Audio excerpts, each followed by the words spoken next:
지난번 김정은이 중국 방문해서 시진핑과 푸틴과 나란히 선 것에 대해 중국과 러시아가 북한을 핵보유국으로 인정했다는 상징적인 장면이라고 거의 모든 전문가들이 평가했는데 과연 그러한가? 오늘 노동신문은 김정은의 절대 권위가 북한의 존엄이고 위상이라는 제목의 기사를 실었는데 이 주제는 김정은의 방중 이후 북한 매체들의 레파토리가 되었다. 오늘 노동신문 기사도 김정은이 북한의 존엄과 위상을 최상의 경지에 올렸고 세계 중심에 우뚝 세웠으며 세계가 선망하는 천하제일 강국으로 세웠다면서 그 명성이 온 세계를 진감했다고 선전했다.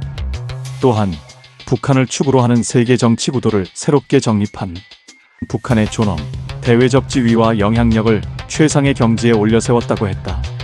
그러면서 김정은의 최대 업적으로 북한의 전략적 지위가 세계에 명백히 각인되고 핵보유국의 지위가 불가역적인 것이 되었다고 했다. 이 문장을 또 많은 전문가들은 중국과 러시아가 북한을 핵보유국으로 인정했다는 분명한 근거로 들 것이다. 하지만 이 문장은 그게 아니다. 분명히 앞에 이 내용이 들어가 있다. 조선민주주의인민공화국 핵무력 정책이 공식법화되어 라는 문장이 앞에 나와 있다. 전체 문장은 다음과 같다. 조선민주주의인민공화국 핵무력 정책이 공식법화되어 우리 국가의 전략적 지위가 세계에 명백히 각인되고 핵보유국의 지위가 불가역적인 것으로 된 것은 전하제일 배짱가이신 경애하는 종비서동지께서만이 이룩하실 수 있는 업적이다. 북한이 2023년 9월 국가 핵무력 정책을 헌법화시켰기에 핵보유국의 지위를 분명히 확보했다는 의미이다. 김정은이 중국을 방문했을 때 시진핑과 푸틴이 북한을 핵보유국으로 인정해줬다는 내용은 전혀 아니다. 노동신문은 지난 9일 정부 수립 77주년 기념하는 사설에서도 김정은이 북한을 건국 이래 최고의 경지에 올려 세웠다고 했다. 이것은 김정은의 중국 방문을 통한 성과를 말하는 것이다. 김정은이 시진핑과 푸틴과 나란히 천안문 망루 위에 섰을 때 얼마나 많은 전문가와 언론들이 현재 김정은의 위상이 과거 김일성보다 더 높아졌다고 얼마나 강조했던가. 노동신문이 적시한 건국 이래 최고의 경지도 이런 의미를 담고 있는 것이다. 사설은 직접적으로 김정은의 위상의 변화에 대해 아래와 같이 제시하기도 했다. 경애하는 종비서동지의 권위는 그 누구도 지녀본 적이 없는 가장 높으신 권위이고 그 무엇으로서도 허물 수 없는 절대적인 권위이며, 그런데 이 사설은 북한이 핵보유국이라는 내용은 전혀 다루지 않았다. 더 분명한 것은 9월 9일 진행된 인공기 개양식 행사에서 김정은이 연설을 했는데 김정은도 북한이 획득한 비상한 지위라고 언급하면서 이제는 그 누구도 그 무엇으로서도 우리 국가의 절대적 지위와 안전을 다칠 수 없으며 라고 했지만 이 지위를 핵보유국으로 직접 연결시키지 않았다. 만일 시진핑이 구두라도 북한의 핵보유국을 인정하는 발언을 했다면 김정은이 이렇게 두리뭉실하게 말했겠는가? 직접적으로 표현하면서 자신의 업적임을 더 과시하지 않았겠는가? 없는 것도 마치 있는 것처럼 포장해서 선전하는 북한이 아닌가 말이다. 얼마 전까지만 해도 시진핑은 김정은을 상당히 등한시했었다. 그랬던 시진핑이 트럼프가 김정은을 끌어안기 시전하니까 어쩔 수 없이 자기 편에 줄 세우려고 중국으로 초청했던 것이다. 김정은을 마음에 들어해서가 아니다. 트럼프가 김정은에게 러브콜을 안 보냈다면 시진핑은 김정은을 계속해서 냉대했을 것이다. 왜냐하면 중국이 국제사회 영향력을 행사하는 데 있어 북한은 오히려 걸림돌이 되는 존재였기 때문이다. 특히 북한이 핵무력을 강화시키며 핵시위를 하는 것에 대해 매우 심기를 불편해하며 국제사회의 눈치를 많이 봤던 시진핑이다. 왜냐하면 김정은이 핵을 포기하게 하는 데 있어 시진핑이 제대로 역할을 해야 한다고 국제사회가 몰아세웠기 때문이다. 이 때문에 시진핑은 북한의 비핵화에 대한 입장을 분명히 견지하지만 자신의 역할에 한계가 있음을 토로해왔었다. 그런 시진핑이 김정은의 방중 선물로 북한을 핵보유국으로 인정하면서 국제사회와 등을 돌린다는 말인가? 시진핑의 북한 핵보유 인정 가능성을 짚은 한 보도를 봐보자. 이번 북중 정상회담에서 가장 눈여겨볼 부분은 북한은 물론 중국도 한반도 비핵화에 대한 언급을 전혀 안 했다는 점입니다. 김정은 북한 국무위원장과 시진핑 중국 국가주석의 2018년과 2019년 과거 4차례 정상회담에서는 비핵화가 언급됐었습니다.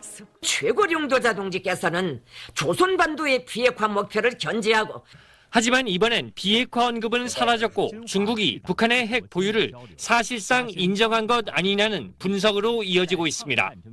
비핵화가 현실적으로 어렵다라는 것을 인정하고 사실상 인정하는 방향으로 가고 있는 것이 아닌가라는 생각이 듭니다. 홍미는 중국이 북한을 핵보유국으로 인정해줬을 것이라고 제시하는 대표적 전문가이다.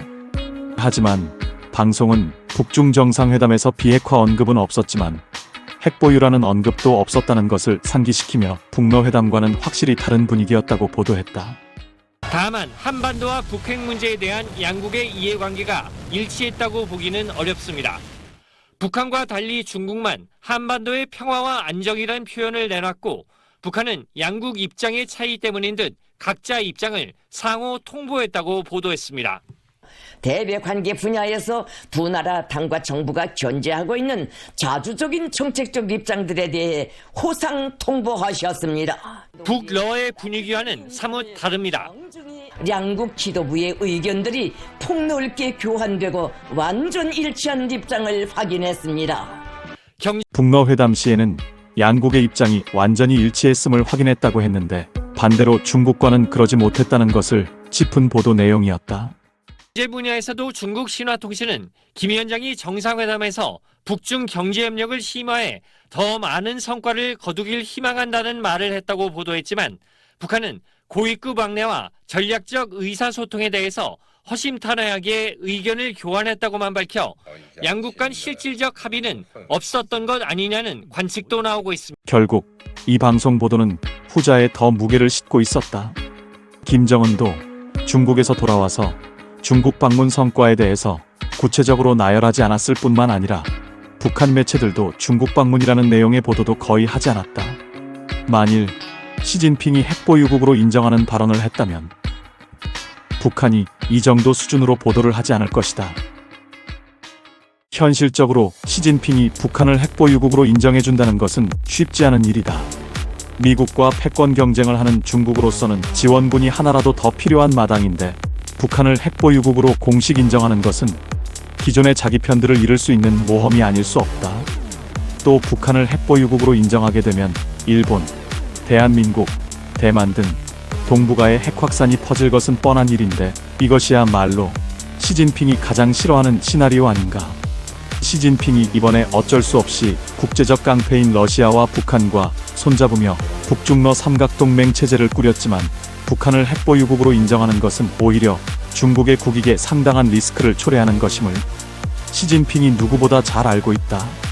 그래서 크게 실속은 없고 거품만 넘쳐나는 중국 방문 이후 김정은은 핵보유국이라는 발언을 직접적으로 하지 않은 것이다. 노동신문의 모든 사설, 기사들도 김정은의 업적이라고 하면서 중국 방문에 대해 직접적으로 언급하지 않았다는 사실이다. 이렇게 중국도 북한도 가만히 있는데 왜 우리가 먼저 나서는가? 우리가 먼저 북한의 핵보유국을 인정했을 것이라는 말을 꺼내지 말자. 제발. 김정은이 천안문 망루 위에 시진핑과 푸틴과 나란히 서 있는 것만 보고 북한을 핵무기 보유국으로 인정한 장면이라고 평가하는 것은 너무나 자기적인 평가로 보인다.